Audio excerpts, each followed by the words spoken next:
Launching dan sosialisasi pemilihan rektor Universitas Hasanuddin periode 2026-2030 diselenggarakan Panitia Pemilihan Rektor atau PPR, berlangsung Senin 4 Agustus 2025 di Arsyad Rashid Leisure Theater, Kampus Unhas Tamalan Rea Makassar. Kegiatan ini dihadiri oleh unsur pimpinan universitas, termasuk rektor, dekan, direktur, dosen, dan tenaga kependidikan dari berbagai fakultas. Kegiatan ini bertujuan untuk memperkenalkan secara menyeluruh peraturan dan tahapan pemilihan rektor yang mengacu pada Peraturan Majelis Wali Amanat atau disingkat MWA Universitas Hasanuddin. Proses ini ditekankan untuk berlangsung secara transparan, demokratis, dan akuntabel.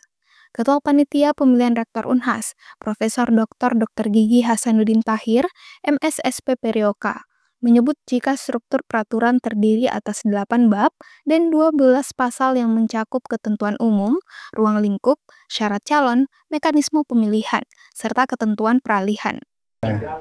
Pada hari ini kita sudah melaksanakan acara launching dan sosialisasi pemilihan rektor periode 2026-2030.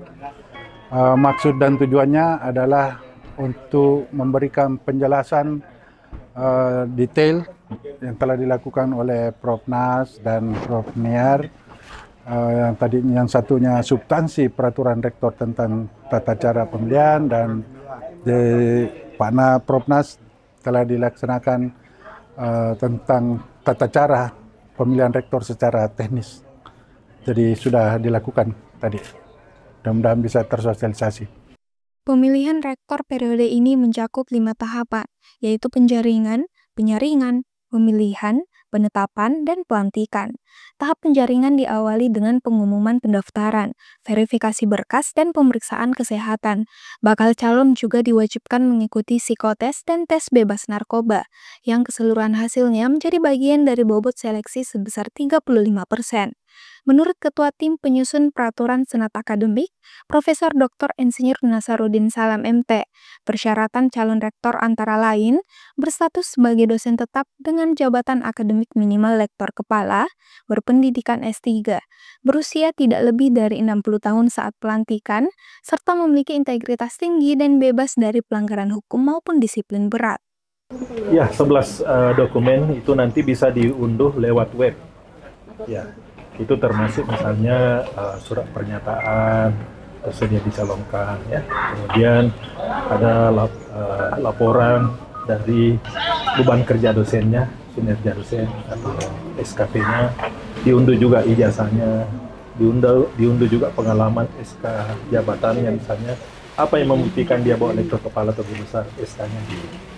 Pada tahap penyaringan, Senat Akademik menyaring maksimal 3 calon dengan mekanisme voting 1 orang 1 suara.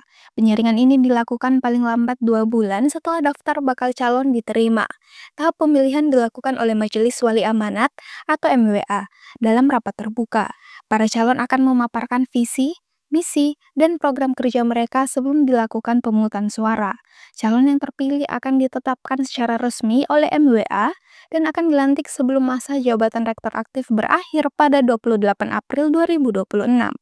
Feni Septiani Samuel, Unhas TV.